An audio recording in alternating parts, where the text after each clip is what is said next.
Hey, this is James Michael from Sixx AM, and you are watching Metal on Loud.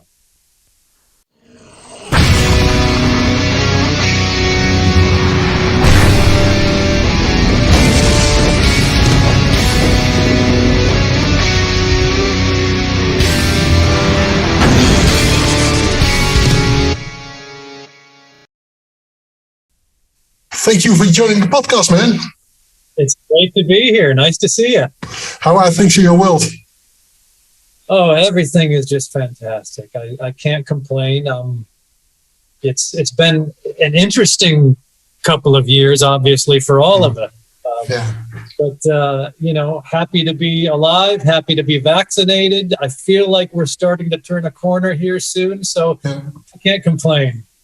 It's great to see you enter the room with a smile. That's a good sign.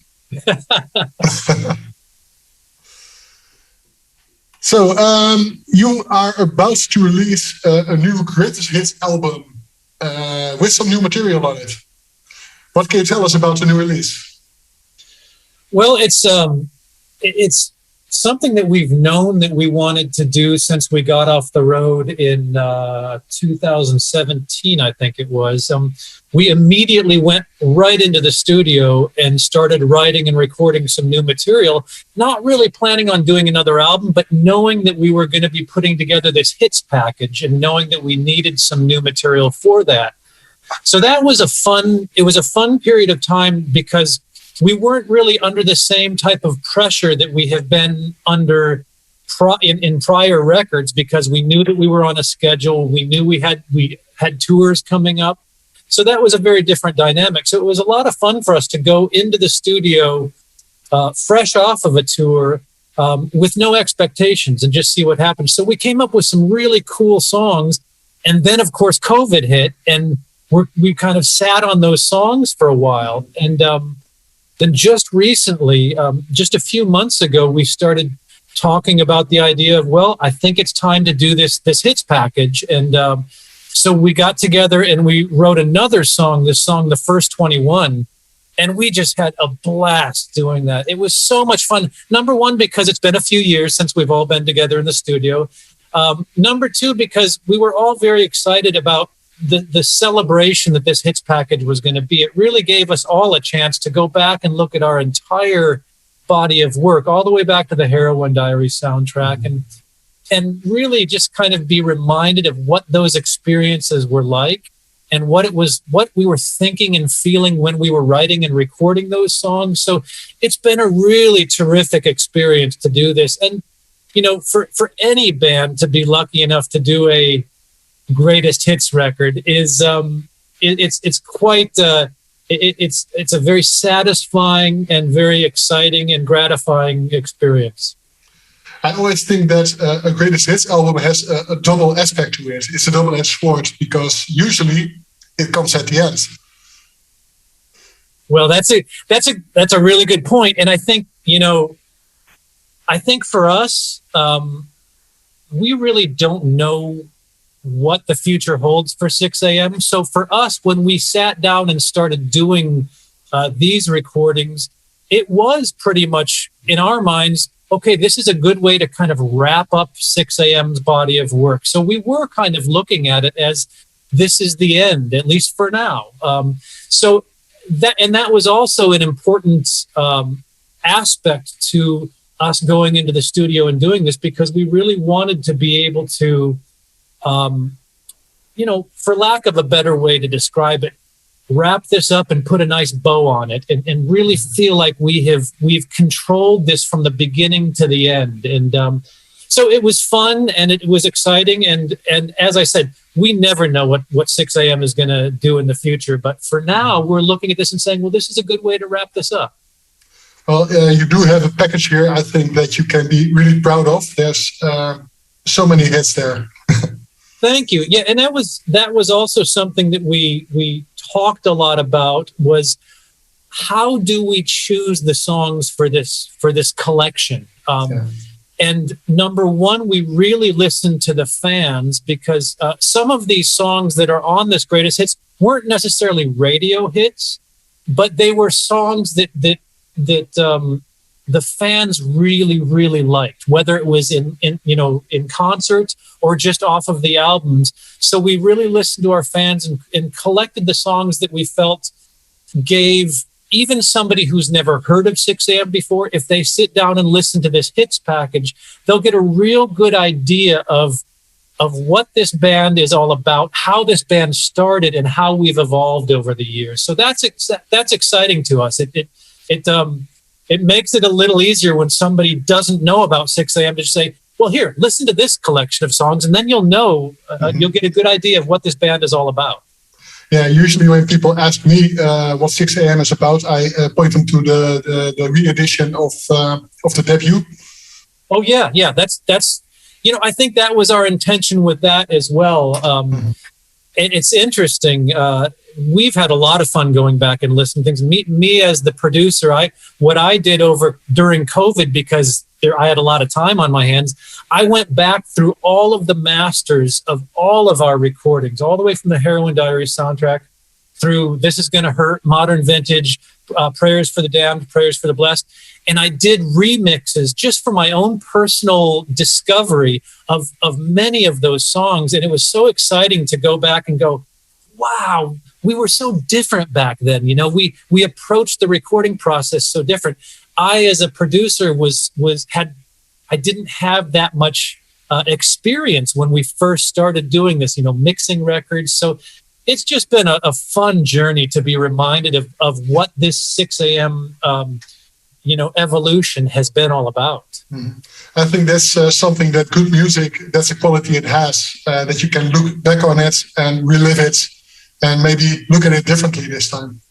Very true. In fact, I think, the more time we have away from it, the more we're able to appreciate how special it was.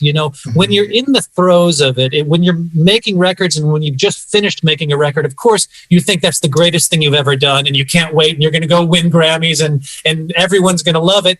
And then time happens and people get the opportunity to digest it and experience it and react to it.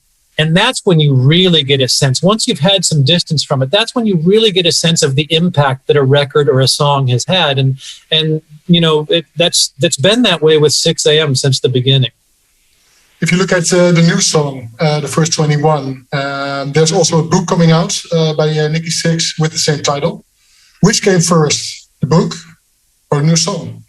The book was almost finished when we started writing the first 21. And that was a lot of fun because, for instance, when we were doing the Heroin Diaries soundtrack, it was all kind of happening at the same time. He had written all of these diaries, but they hadn't been edited and put together into an actual book. So with this one, the process was much further along, which made it very exciting and also pretty effortless for us to sit down and write the first 21 because we knew exactly what we wanted to achieve with that song. We wanted it to have a sense of nostalgia and just a youthful innocence to it. So that was a fun experience to put that one together. A very different process than a lot of other Sixx AM songs. I'd say so, yeah. If you look at the lyrics for Sixx AM, they are really personal, and yet they are really identifiable, I think, for many people out there. How would you say these songs identify to your own life? Well, I think to your point, even though they're very, very personal messages and personal experiences, one of the things that we did very early on in Sixx AM is we established the fact that it was always going to be the three of us bringing our own personal experiences to it. Even though, of course, Nicky's personal experience with his diaries was the centerpiece of it. I think the only way that we were able to achieve that universal messaging was by sharing all of our experiences and kind of melding them together. And that's really been at the center of what Sixx AM is about through all of our records. And, that's been one of the experiences that's been so rewarding is throughout our entire career, we've had so many fans come to us and say, I've never tried heroin, I've never done drugs, but this song or this album speaks to me so deeply because I feel like I can share in these experiences and compare them to my own personal struggles, whatever that may be. It doesn't have to be struggles with addiction. It can be struggles with anything that is making you feel unsettled, that's making you feel incomplete. And I think that's what we tapped into with Sixx AM, was the ability to not only observe our own lives and reflect on those, but to observe the lives of everyone and try to find a common language that we can speak. And I think we've done that very well with Sixx AM. I think so as well. It's all songs about the roller coaster of life. We all have our demons. We absolutely do. And hey, I think especially during these hard times with the pandemic, everyone has had a lot more time to reflect on their own lives. And it's just been an interesting experience for all of us. And I've always said, everyone's life, no matter who you are and where you are in the world, everyone's life is a movie waiting to be made. It's a book waiting to be written. And I think that all three of us really believe that. And no one person's life is any more interesting or important than another person's life. And when that's how you feel about things, it becomes much easier to write in a language and speak in a language that people can relate to. I think so as well, yeah. And you did a really nice job here. Well, thank you. Thank you. Are you going to promote this record on the road, or are there any plans? We don't have any tour plans. I know that, of course, Motley Crue has this big tour that has been planned and rescheduled. So I think that's probably all-encompassing for Nicky and the gang as far as that goes. But we right now don't have any plans to do that. When we got off the road a couple of years ago, we were all pretty burnt out. And I think that, we just naturally kind of made the decision that might be it for Sixx AM as far as touring goes. But, you never know what time off does to somebody. So we'll see. And you still have some other material on the shelf, right? We always have, a lot of ideas that we've either started or, kind of worked on for a bit and then put on the back burners. So, there's never a shortage of material. I know how that works. I have a big shelf of stories. So yeah. And sometimes it's the most fun to go back and pull one of those stories off the shelf and kind of thumb through it and go, oh wow, we were really onto something here, and then follow that lead where it takes you. If you look at your way of writing songs, stories, how does it usually work for you? Well, it varies. I always prefer to have something like a book or like a movie to react to. I find that experience exciting and maybe a little easier to do. So with Sixx AM, we've always kind of, whether it was an actual book or movie or soundtrack or something, we've always established what it was going to be about. So even if there wasn't a book, we'd kind of have a book in our heads that we were, kind of writing to, and that always helped guide us. The other thing is that, Nicky has always been really great at establishing a vision and then sticking to that vision. Sometimes when you're writing, it's very easy to get sidetracked or distracted. And then all of a sudden you're writing one song and all of a sudden something sparks a new idea and you jump onto another song. And I think having something like a book to write to, it keeps you on track. It keeps you focused. And sometimes it can make that, it can take some of the risk of getting lost in that creative process out of it. Yeah, it's like a different kind of mirror to look into. Yeah, yeah, absolutely. I always say that rather than looking into a mirror, it's more like painting a self-portrait. Because if you look into a mirror, you're able to just kind of look at it and squint your eyes and blur out the things that you don't like to see. But when you're having to paint a self-portrait, you have to painstakingly draw every line and every scar and every wrinkle that you've got. So you have to accept it and be honest with it. Yeah, otherwise it's not you. Otherwise it's not you. I think the way you describe this process also explains why there's not any filler on the records you created so far. Yeah, I hope not. Some people would argue that there is filler. I mean, but I think that, for us, every song that we did was like a chapter. It was like a chapter in a book. And so, again, that helped us stay focused on what we needed to accomplish. Now, that doesn't mean that every single song is as good as every other song. I mean, I look back on our body of work, and there are certain songs where I'm like, man, we really nailed it there. And then there's other songs where it's like, yeah, maybe we missed it a little bit here.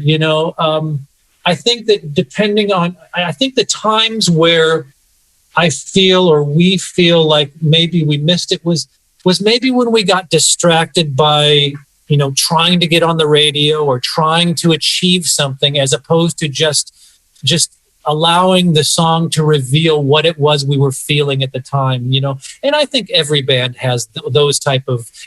Every band that's going to be honest about it will tell you there are songs that they really feel they nailed it, and then there's others that they feel not necessarily are bad songs, but may have missed the mark.